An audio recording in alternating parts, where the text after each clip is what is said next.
What's up everybody, Kane here with another BTD Battles 2 video. This time we're doing the Season 8 recap and Season 9 discussion. I've titled this video the BTD Battles 2's biggest test, and that's really going to tie into the Season 9 discussion. But to frame that properly, let's do a Season 8 recap. So let's check out the leaderboards. Top of the leaderboard, we had Roscoe this season, grinding up to over 10,000 points. Heroic Tiger, I don't know who that is. I think I heard it mentioned that they had the bugged elo. We'll talk about that in a bit. And so they were able to climb rapidly without necessarily winning at the same rate as the people comparable here. Ninja is third. He was up around where Roscoe ended up, but I guess he took a few losses and then called it for the season. Sambo, again, not breaking the 9,000 points, ended up fourth this time, but huge score. It's a giant time grind, so unfortunate that whatever happened with the second place happened.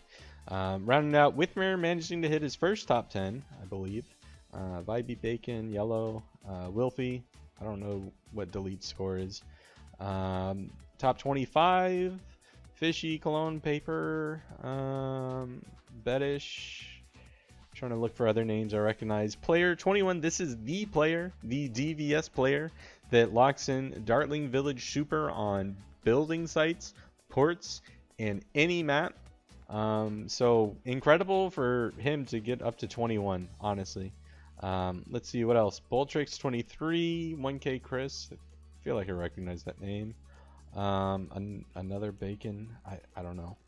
Tyler here at 37th, Hubu, that's probably the real Hubu at 40th, but maybe not. Airtoes 32nd, Feline 31st, Oscar, Yellow Alt, yep, Yellow Alt, isn't Yellow up here?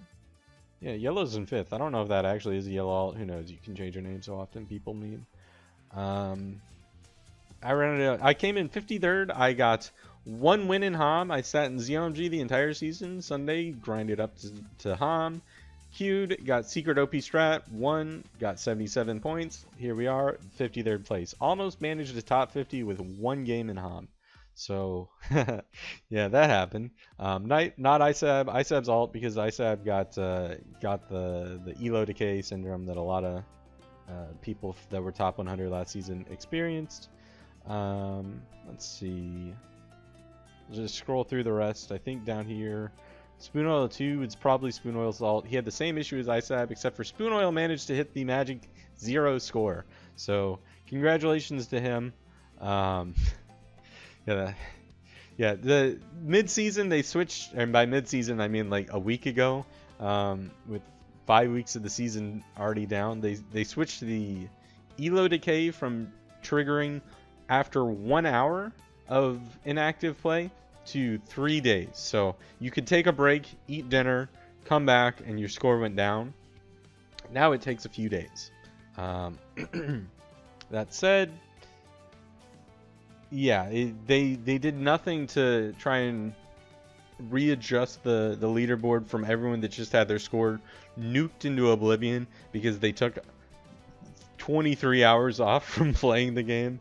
And so the leaderboard this season is just complete garbage. I think next season it will be better because people won't just be nuked to 0 as much, and so people that aren't playing every day and grinding every day won't inherently just have 0 score by the end of the season.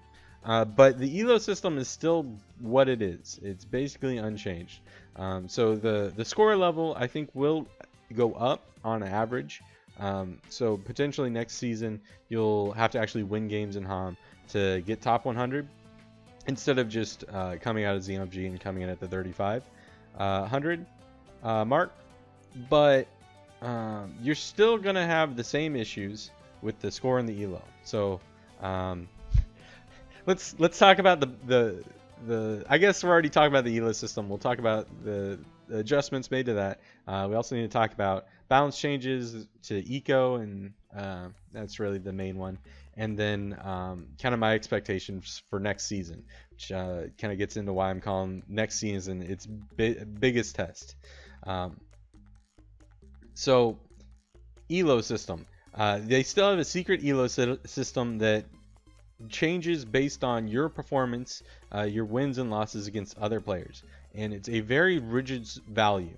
We don't really know what it is and how the math goes into it specifically, although we have seen it in the past. But effectively, you can go on a 10 win streak and your elo will get solidified as like pretty good, and you'll just start, gaining 10, 20 points per win. While, if someone has low elo, they can gain 80 points per win. And it doesn't actually matter what the score differences are, right? Like there is some impact on like your score gain based on the relative score of yourself to your opponent, but it's really just elo comparison, prediction, should you win, should you not, and you get rewarded based on if you overperform or you perform adequately.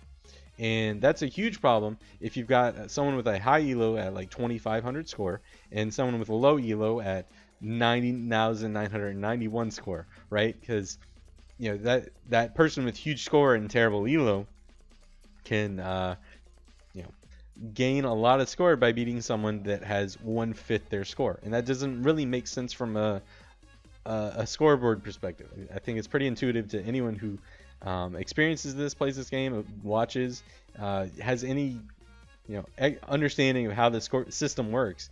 The elo directly impacting your potential score gain, yet it's not. It doesn't match your score, right? So like you can have like a 6,000 score and terrible elo. That doesn't make sense if you play someone with a high score or high elo that's only at like 3,500 score. So yeah, that system hasn't changed. It's terrible. It's gonna still be terrible. The meta, what towers are people using? Specifically, how does the eco balances change that? Basically, more expensive early game eco is comparable to just having an anti-stalled game, right? So if you take an average game and you anti-stall a little bit, you have less money, right? Because you can't buy as much balloon eco, you don't have as much money income, all that, and so making the same eco rate more expensive just reduces the amount of money you have to spend on eco. It means if you have to buy your defense, you have to go for more efficient balloon eco options, or if you're buying farms or something. But the farm players already, they play against an engineer player and they just stop ecoing. So farms aren't. There is a flowchart for farms that is unaffected by the round length, right? After like round 3, round 4, and so taking 10 eco off of that is it's noticeable, but it's not the end of the world. The farm player still can just use that flowchart and make it work to any ecosystem. But the eco players are going to be heavily screwed because like an anti-stall game, you just max anti-stall and now it's a little bit more anti-stall just with the way the eco works. And so you're gonna have people dying left and right by round 13 just because they can't afford their defense, as well as like just trying to hit 1k eco by round 13 is going to be extremely difficult on a map that you stall on. And so people are complaining about the round 14 plus eco buffs, but at the end of the day, like the eco rate hasn't changed, right? The value of a group pink balloon is the same, so it doesn't matter if you save $200 an eco cycle, you still are just sending the group pinks. And so there is like a few rounds of like theoretical advantage for eco compared to last, but like the early game nerfs are just so dramatic and huge. I think a lot of comps are just not going to be functional with how anti-stalled the game is inherently going to be with the price nerfs to balloon eco. And so yeah, at the end of the day, the meta I don't think is going to be shifted. I think it'll be even more simplified than past seasons, and that's really bad. So yeah, the score system's gonna be the same. The elo decay isn't as bad, but like the actual elo system is, or not elo, the score decay. Your elo doesn't decay, your score does. Epic. So the score system's basically gonna be the same, except for maybe a little bit more realistic for people to actually like work their way up. The overall balance will, I think, just favor even more limited number of comps, and the overall meta is going to be more sterile. And so that's why I'm not optimistic about season 9. We got a new hero, but unless that new hero is just like the savior to all, I don't see many new comps coming to the field with just how difficult early game eco can be potentially in this new season. And another thing about this season is I expect it to be a longer patch than normal. So the normal seasons I think we've been doing are 42 weeks. So that's like a month and a half. That's six or 42 days, 6 weeks. And I think this season's gonna be a longer patch. I saw in the video, but those like preview videos aren't necessarily like reliable in the time remaining, because it could be, you know, they're looking at like whatever day it was recorded on to the end of the season. But you know, if it was 42 days from tomorrow to the end of the cycle, or maybe 40 days or whatever it is, yeah, 40, because like the today and then tomorrow would be 2 days off 42 in order to hit the Tuesday. Lands in the middle of December, and the Scottish office that's in charge of Battles 2 last year took 4 weeks vacation for December. The entire office. They launched the game and then they just stopped updating it, even though it was in a horrible state. And this season, you know, this is the Christmas update. We've got, you know, Snowpat. We've got the season bling grind. However this is going to work. I've heard some speculation that it's going to be impossible to actually afford all this stuff, even with VIP. I don't know how accurate that is. I think it'd probably just require to be a VIP to get past, like, you know, the basic upgrades. But, you know, we'll see how it works. I think this is at least an interesting concept and improvement for the game. But, yeah. Oh. Alright. Whatever. But, yeah, Season 9, I expect to be a longer patch. And a longer patch, but without additional balance changes, additional content.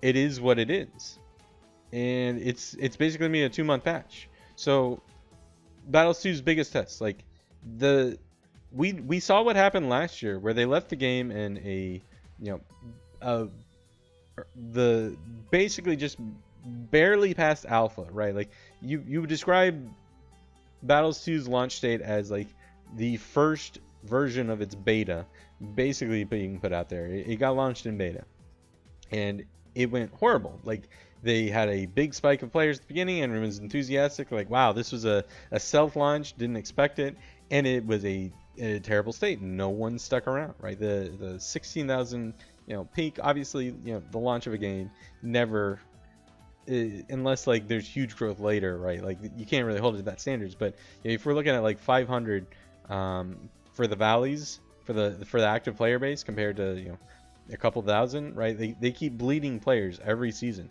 So who's gonna stick around?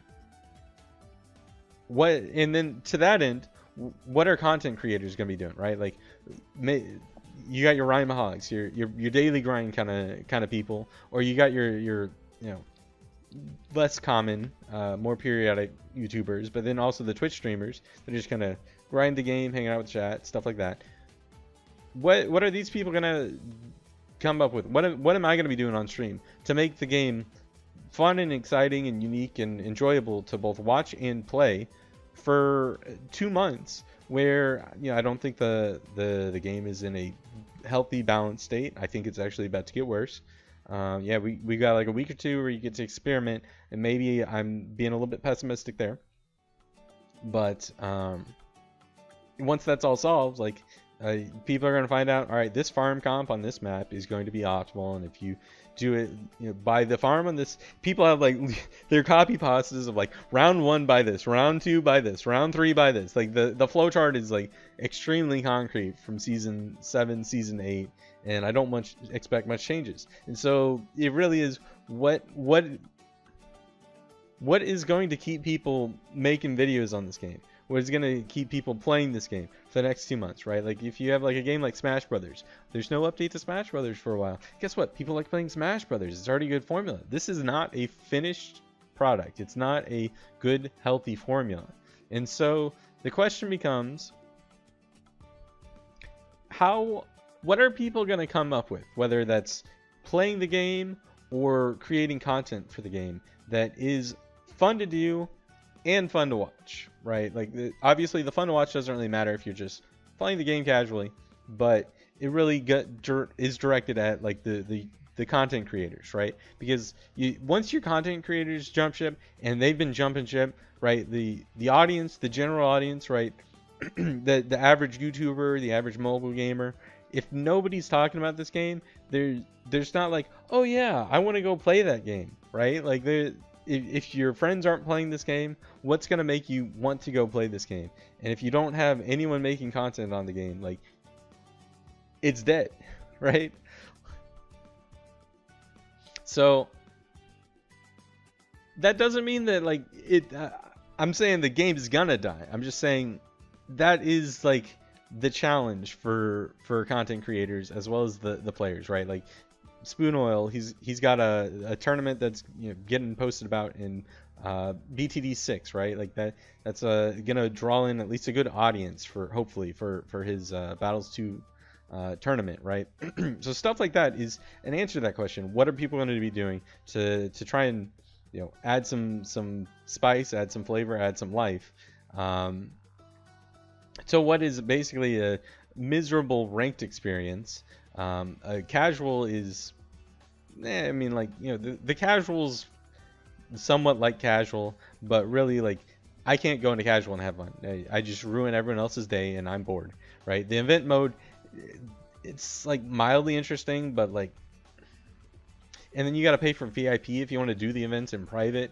And like that's really the only way to enjoy the events is like if I queue up to someone that I know, and even then like playing with fire, I literally round 50 drawed Tiggy and playing with fire, right? Like you only can do that so many times before like it loses its sparkle, right? And so yeah, so that is what I have to say about season 9 is like what are it's gonna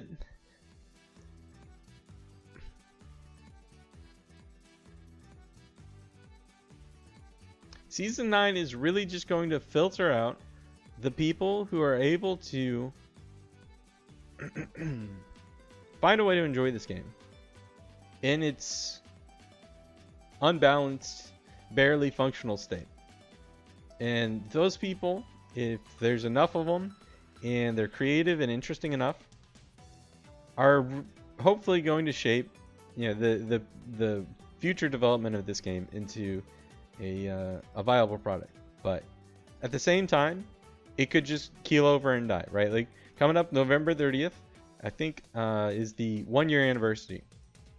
And this isn't maybe necessarily a game that has a big anniversary kind of celebration, but gosh darn, like, is there going to be a year 2? They better do something, right? Are they doing nothing to thank their player base that's stuck with them, right? Do they even care? We're going to find out. And if the developers don't care and the players don't care, then it really could just die. That 1 month of December, the entire month, they're going to be out of the office, right? That's just an expected reality. And when they come back in January, are they going to still have jobs? Are they going to still be working on Battles 2? It's a valid question. And so I guess to anyone who's still stuck around, I've been ranting. Maybe I'll cut this down. Maybe I'll just upload the whole rant. I don't know. I've recorded this like 3 times and I cut myself off at the 20-minute mark because it's like I did a 20-minute eco rant. I was like, oh no, this is bad. Then I did the next time I was like, let's start with the elo system, and I did a 20-minute elo rant. It's like, oh no, this is bad. So like this one I've at least covered all the topics. So at the end of the day, I guess anyone who's still watching, what do you think? Am I being unrealistic? Am I being pessimistic? Or is what I'm saying like an accurate assessment of the game? Like, do you think this game has the ability to survive 2 months without like the developers doing anything? What And if you do, like, what are you doing that you like? I'm genuinely curious. I want to know, like, do you like playing ranked? Do you like Nigias? Do you like playing 4 hours a day plus more potentially? Just queuing ranked. I know he said he's taking a break this season. Understandable. He like sweated on for like 4 months plus, but like, you know, whoever's gonna be stepping in there, Roscoe's been grinding, right? Is that actually fun, or is like at a certain point you're like, oh man, like I'm like too sunken cost fallacy, where like I have some fun with this, but like it's also just like extremely frustrating, right? Like at the end of the day, like whoever's watching this, I genuinely want to know what are you gonna be doing playing this game in a month, and you know, in the middle of December. Like, are you gonna boot at this game? What are you gonna be doing? What game mode are you doing? Event mode? Not bad. Like, honestly, like if you're a casual or like you just enjoy event mode, like say that. Like I'm not saying that's a wrong answer, but like how much time are you gonna be putting in the game, right? Like, who do you plan on grinding ranks? Do you just want to stick to casuals? Like, are there tournaments? Is there, what's going on? Like, how is this game gonna survive?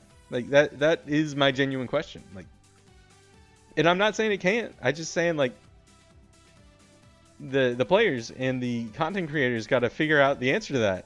Otherwise, if you don't have an answer to that question, you just turn the game off. That's it.